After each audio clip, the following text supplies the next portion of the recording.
Merci. Merci Madame Foufo pour ce service. Merci Mesdames, Messieurs, vous qui m'écoutez ce soir. C'est un grand bonheur parce que ça faisait quelques semaines que nous n'avons pas posté de vidéo. Vous aurez l'occasion ce soir de vivre une vidéo sur une thématique très intéressante. Oui, ce soir, je partage avec Prudence et Berus la thématique sur les négociations et communications performantes. Effectivement, chacun de nous, veut ou pas, est appelé à négocier en toutes circonstances. Qu'on soit bébé, qu'on soit enfant, qu'on soit adulte, qu'on soit vieillard, qu'on soit commerçant ou non, qu'on soit créateur, qu'on soit qui qu'on soit, j'allais dire. Notre vie ne peut être agréable que si nous arrivons à pouvoir négocier efficacement avec nos semblables. Oui, en famille, l'enfant doit négocier avec ses parents pour obtenir le meilleur résultat de la vie, de la présence, du soutien des parents. Et le parent doit savoir négocier avec l'enfant pour obtenir que l'enfant se conduise selon les règles que lui, parent, impose à sa famille. C'est pareil en entreprise. L'employé doit négocier avec son boss, avec ses subordonnés, avec ses collaborateurs pour obtenir de ceux-ci la meilleure collaboration. Au même moment, le patron doit savoir négocier et vendre ses idées, sa vision d'entreprise, les produits et l'environnement de son entreprise efficacement à ses employés, car ceux-ci sont des ambassadeurs auprès du potentiel client de l'entreprise. Et si le patron lui-même n'est pas le meilleur vendeur, il a condamné son entreprise. Il est le modèle, il est celui qui lance la gouverne, il est le leader, celui qui porte la tête de la locomotive.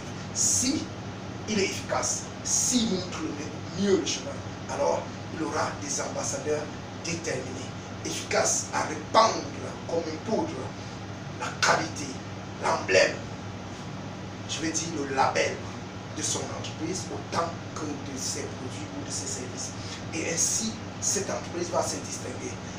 Vous et moi, si nous nous mettons à la place de ce leader d'entreprise, alors nous serons distinguer autant notre famille en nous aménageant notre façon de communiquer pour avoir cette technique naturelle, cette technique spécifique des négociations vendantes dont les grands hommes d'affaires, les grands diplomates du monde, les grands émissaires, je veux dire, ceux qui dirigent le monde ont utilisé comme technique pour se distinguer.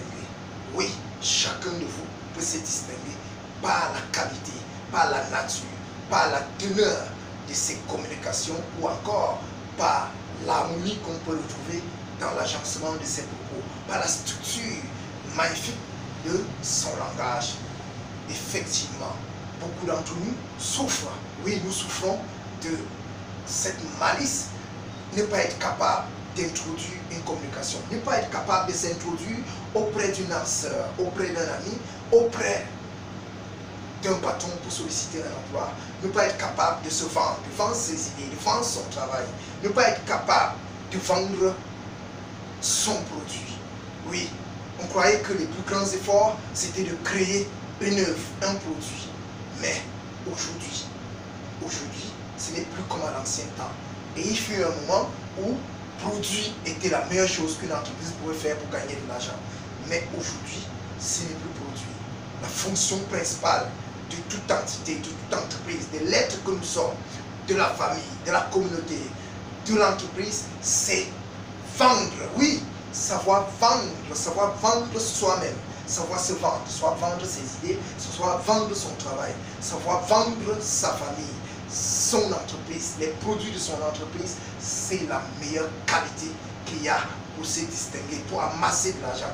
Oui, effectivement, même un pasteur qui ne sait pas vendre les dogmes de son entreprise n'aura pas d'adeptes. Si oui, des piètres adeptes. Si vous voulez vous distinguer, si vous voulez passer à la vitesse supérieure d'impact dans vos activités sociales, professionnelles, politiques, sentimentales et même spirituelles, je vous invite à maîtriser cette technique naturelle que les grands hommes ont su se distinguer avec. Et ces techniques, nous les étudions depuis le début du programme A1916 Master BBI. Ce soir encore, je vais dévoiler quelques-unes de ces techniques. Dans la négociation vente performante, nous allons parler des clés stratégiques que nous avons déjà étudiées. Nous allons parler des valeurs morales naturelles universelles qu'on a bien évidemment étudiées aussi. Nous allons parler des fondamentaux sans lesquels aucune négociation ne peut être distinctive. Oui, nous allons parler des techniques spécifiques qui permettent de construire un processus efficace de négociation vente en toutes circonstances. Alors, c'est quoi la vente?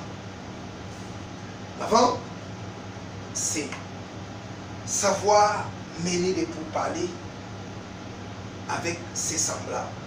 La vente aussi, c'est savoir fixer un objectif et trouver les moyens pour satisfaire l'atteinte de cet objectif.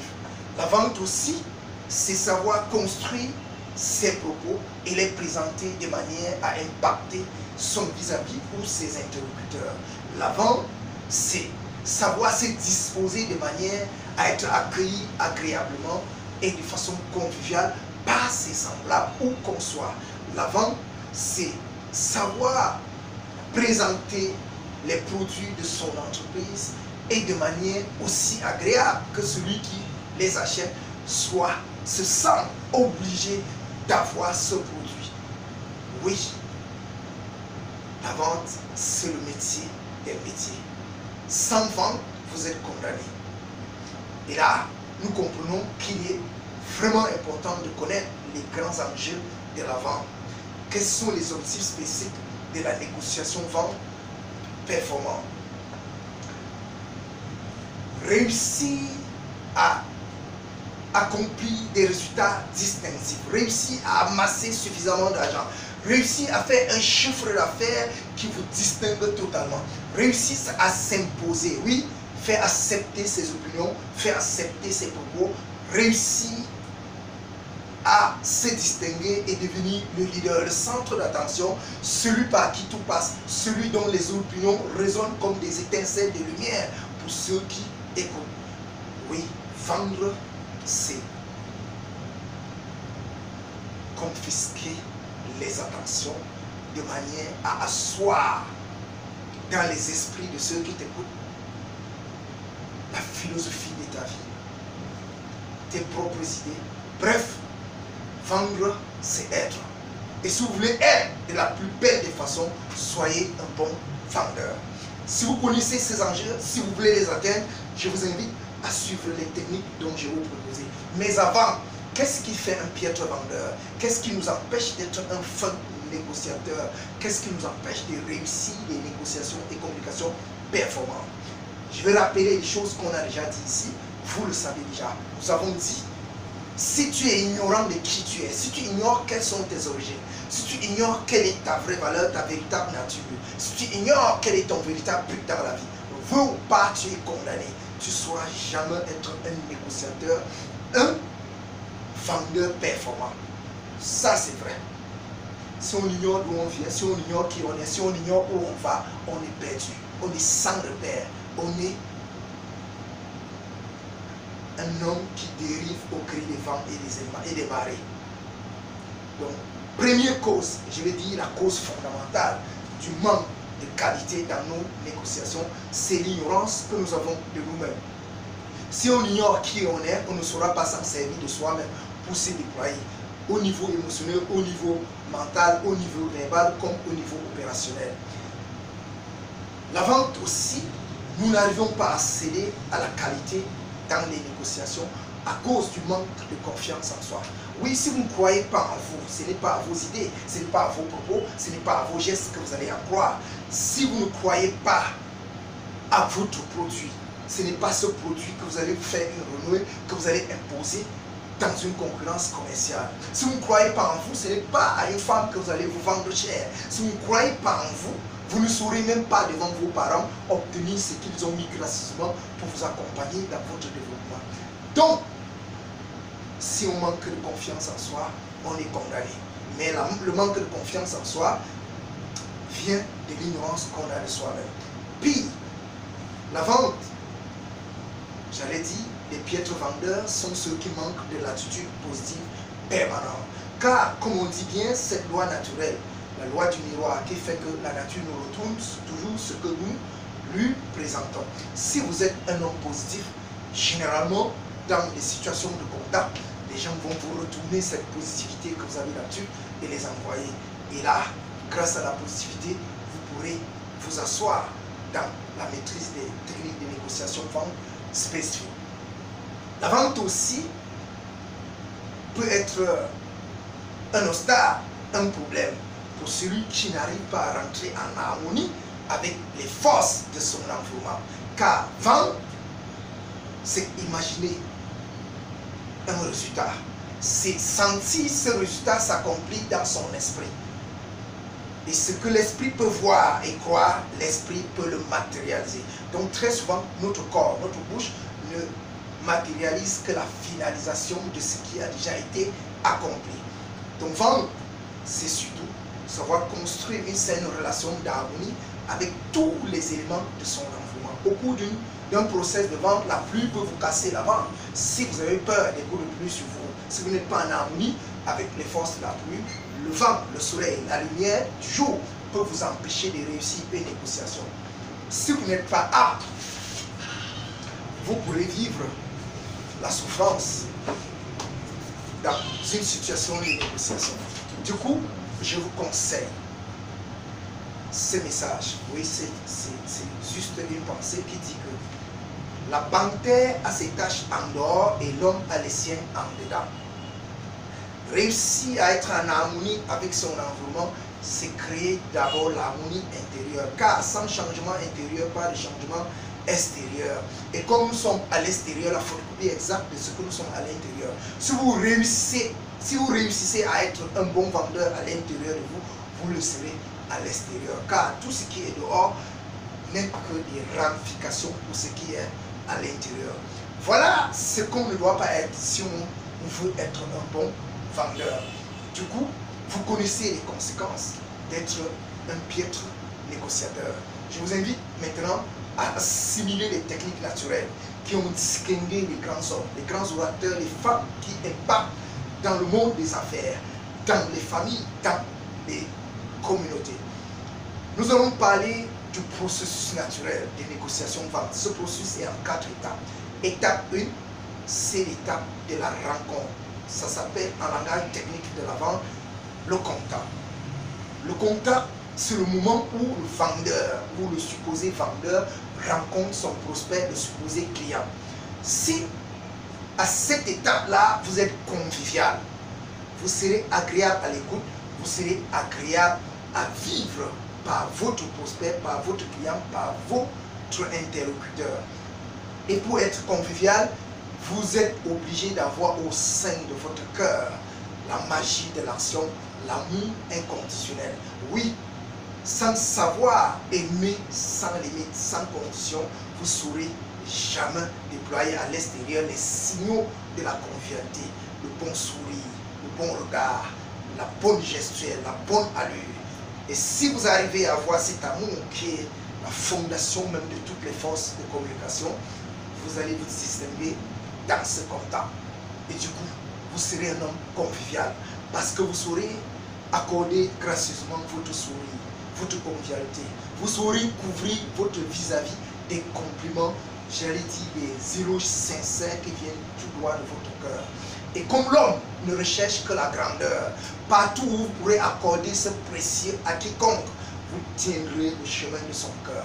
Et quand un contact est bien établi, soyez tranquille. La suite va être agréable. La deuxième étape, quand la rencontre est faite, parce que vous avez été émotionnellement stable, parce que vous avez que le sentiment positif pour votre vis-à-vis, la deuxième étape, c'est l'argumentaire.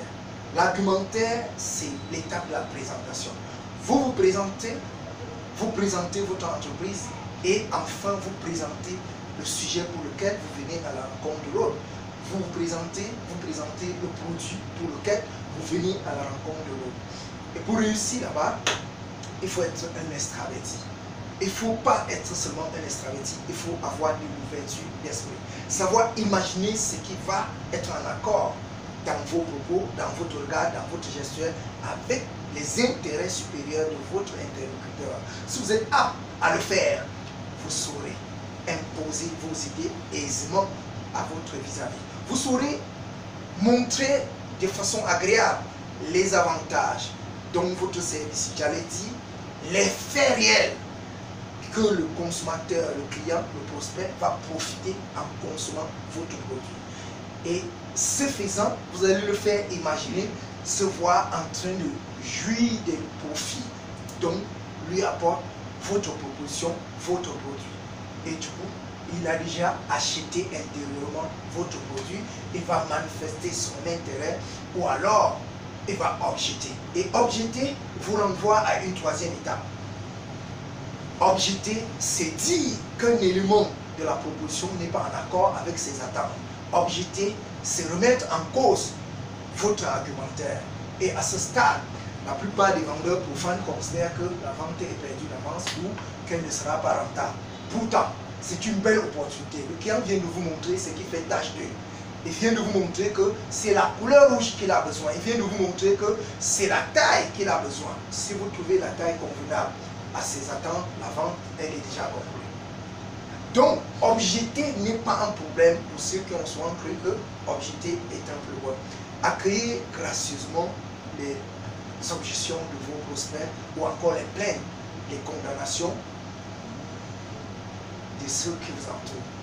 C'est très souvent ce qui vous empêche d'être en harmonie, d'être en accord avec cette personne. Et dès lors que vous allez accueillir agréablement, le simple fait d'accorder des grâces à ses opinions, même qui sont en train de vous remettre en cause, cela va amorcer déjà la tension, le différend qui est en train de s'immiscer dans votre négociation. Du coup, c'est très facile à la suite de proposer sincèrement une solution à la question posée ou à défaut de lui dire sincèrement que vous n'avez pas de solution à son problème et lui promettre que vous allez vous renseigner auprès de votre entreprise ou encore que vous allez vous renseigner à celui qui peut vous aider à résoudre le problème et très vite vous viendrez à lui avec une bonne solution dans les plus brefs délais. Ce faisant, vous êtes en train de faire l'étape de la démonstration, la troisième étape de la négociation vente universelle. Démontrer, c'est montrer ce qu'on a déjà montré. Démontrer, c'est utiliser d'autres arguments pour dire ce qu'on a déjà dit. C'est redire d'une autre manière, avec d'autres gestes. Dans la démonstration, il serait préférable d'utiliser les visuels. Si vous vendez un produit, c'est bon d'avoir un échantillon de ce produit entre les mains. Alors, si vous présentez un biscuit à quelqu'un, alors ce que vous dites, très souvent, ne va pas beaucoup l'intéresser. Mais ça va faire résonner dans son esprit la qualité ou l'effet que le biscuit va avoir quand il va le manger. L'image vaut 10 000 mots en communication. Et comme on dit, une image vaut 10 000 mots, sachez-le, un gramme d'argent vaut 10 000 kilos de connaissances ici. Si vous pouvez avoir une vidéo qui présente l'usage, le fonctionnement, l'installation, la consommation, le dépannage de votre appareil, du produit, bref, de ce que vous proposez. Comme ce gars qui propose des services aux entreprises, si vous avez un PowerPoint, comme ce gars qui va aller vendre des voitures, des maisons, etc. Si vous avez cette maison avec des différentes chambres en vidéo dans votre téléphone, alors présentez-le au client au moment de la démonstration. Vous allez essuyer les ondes dans son esprit, installer la clarté. Et quand il y a la clarté, il y aura accord. Quand il y a accord, il y a vente. Quand il y a vente, il y a encaissement. Et comme on le dit, la vente n'est pas conclue tant que l'argent n'est pas encaissé. Bien sûr, les entreprises font aujourd'hui la vente à crédit et qui très souvent, le client va retourner le produit parce qu'il n'avait pas payé. Donc c'est un risque pour l'entreprise de vendre à crédit. Le meilleur vendeur vend au cash, très souvent il encaisse même avant de livrer le produit. Du coup, je vous amène vers la conclusion de la vente, la quatrième étape. Quand vous avez démontré de façon claire, vous avez mis en accord l'esprit de votre acheteur avec votre propre esprit et aussi avec l'esprit du produit. Et votre acheteur se sent déjà en situation de jouissance du produit parce qu'il est déjà en train de fantasmer sur les résultats que ce produit va l'apporter. En ce moment, vous avez réussi. Mais, comme dans les relations avec hommes et femmes. Et très souvent ici, je m'avise toujours à raconter cette petite histoire. Les gars qui sont les bons dragueurs ont très souvent été des piètres, ont souvent fait des piètres conclusions. Oui, ce gars a mis 2 ans à draguer une femme et la femme est venue chez lui, il n'a pas conclu. Le problème c'est quoi? En fait, il a passé le temps à parler au lieu de passer à l'action. La conclusion de l'avance, c'est passer à l'action.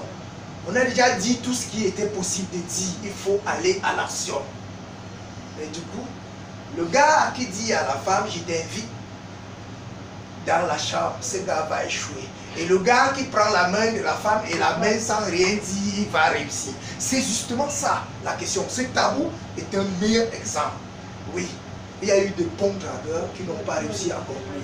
Mais il y a eu de faux dragueurs qui savaient seulement conclure, ils ne parlent pas, ils agissent. Donc, en situation de conclusion, si vous n'agissez pas, vous allez rater la vente, alors que vous avez l'accord avec l'autre, vous avez son assentiment, vous avez son intérêt. À ce stade, on ne doit pas faire comme un mauvais joueur. Très souvent, l'équipe du Cameroun, on les voit, il a dribblé toute la défense, il est face à face avec les goals Saint-Denis, mais pourtant, il va tirer à côté. Quel est le problème? Ce gars a bien sûr réussi toutes les étapes, mais la conclusion, il n'a pas su gérer le stress de la conclusion. En situation de conclusion, pour la plupart des vendeurs profanes, le stress de la finition va te prendre. Et très souvent, tu vas devenir anormal. Et quand tu es anormal, tu vas poser des actes vraiment anormaux. Conséquence, tu vas rater le but alors que même le gardien n'est plus en place. Alors comment marquer même les yeux fermés? Roger Mila avait dit que quand il est dans la surface de réparation, quelle que soit sa position, c'est un but ou un penalty. C'était un vendeur professionnel celui-là. Et en réalité, pour un vendeur professionnel, quand il a déjà eu l'assentiment du client, il te demande, monsieur, on te livre quelle quantité? Avant que tu ne répondes à la quantité, il est déjà en train de te dire, je vais commander 100 cartons au magasin, hein. Je crois que vraiment tu mérites 100 cartons. Il sait bien que tu ne peux pas prendre 100 cartons. En réalité, comme il te propose 100 cartons, il est déjà en train de se exécuter pour te livrer 100 cartons. Tu vas courir pour lui dire, non, non, non, ne donne pas 100 cartons, donne-moi seulement 5. Alors qu'en fait, si tu avais dit, on te donne combien de cartons, tu pouvais réfléchir jusqu'à dire que non, laisse pas d'abord chercher ma femme. Elle vient donner son avis parce que tu sais que les femmes sont compliquées. Elle peut arriver à la maison, elle refuse. Mais c'est toi le vendeur qui lui donne l'occasion de réfléchir. On ne donne pas l'occasion de réfléchir. Ou est-ce que le gars qui prend la main de la femme pour amener dans la chambre, s'il avait dit à la femme, est-ce qu'on va aller dans la chambre, elle va refuser. Veut ou pas, même si elle-même voulait aller dans la chambre, elle va refuser d'abord. Mais le gars qui prend la main, même si elle qui refuse, elle te suit d'abord dans la chambre. Donc voilà la réalité. Donc la conclusion l'avant, c'est arracher la commande, c'est-à-dire demander la commande au client et ne pas attendre que le client te donne sa commande. Lui faire une proposition de commande pendant qu'il veut réfléchir, pour l'empêcher de réfléchir. Et dès que tu as fait la proposition de commande, le temps qu'il vérifie si la quantité là va passer ou pas, tu lui fais un compliment. C'est comme par du point sensible. La technique du point sensible ici, c'est dire une phrase, dire un mot, accorder du précieux au client. Faire quelque chose qui va toucher son cœur. Parce que cette sagesse dit, quand vous tenez le cœur d'un homme, il n'est pas allé nulle part. Si tu fais un compliment sincère, efficace, sur le fait que cet achat, cette affaire qu'il est en train de conclure, va avoir un impact si positif dans sa famille que sa femme va commencer à mettre 4 viandes dans son petit déjeuner. Il sera content de cela, même si ça ne peut pas être réalisé. Et ce contentement va faire émisser dans son esprit quelque chose que nous avons l'habitude de raconter. Un homme content, c'est de sans réfléchir. Et en ce moment, s'il ne peut pas prendre 100 cartons, il va dire non, donne-moi seulement 10 cartons. Et tu vas lui dire, j'ai déjà commandé au magasin 10 cartons. Paye à la caisse et pendant ce temps, on est en train de te livrer. C'est terminé. À ce moment, vous avez fait les 4 étapes de la négociation et vous pouvez sortir de là et aller faire la fête.